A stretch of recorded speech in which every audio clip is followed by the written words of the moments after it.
Две фирми со различно име на ист тендер добиле државна сделка вредна 9,5 милиони евра. Она што паѓа во очи е една работа која им е заедничка – газдата.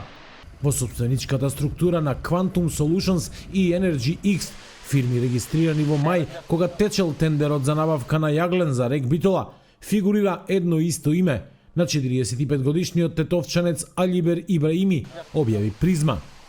Ниту Ибраими, ниту другите две имиња кои се појавуваат во собственичката структура не се познати во енергетскиот бизнис. Нејасно е како новоформирани фирми успеале да ја победат конкуренцијата и да добијат милионски тендер.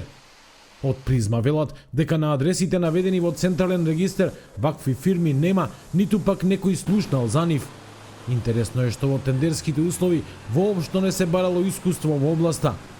Од државни електрани велат дека, иако имаат законска можност да склучуваат договори без тендер, тие тоа не го прават, туку добавувачите ги бираат на јавен и транспарентен начин. Законот не ги ограничува понудувачите со колку фирми ќе се пријават на јавните повици и не ги ограничува фирмите колку понуди ќе дадат на еден повик.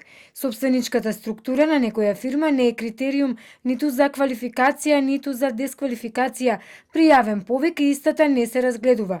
Главен критериум по кој се оценуваат понудите е техничката соодветност, односно дали понудениот јаглен одговара по своите параметри на тоа што се побарува.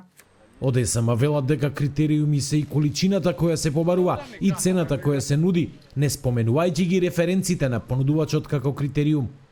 Ова доаѓа во време кога државата реши да се бори со енергетската криза, увезувајќи јаглен за производство на место веќе произведена струја и со тоа најави дека ќе обезбеди 100% од потребите на домаќинствата. Во меѓувреме, на фирмите им стигнаа првите фактури по поскапувањето на струјата, а со тоа и првите реакции дека месечните сметки се милионски и се неиздржливи за водење бизнис.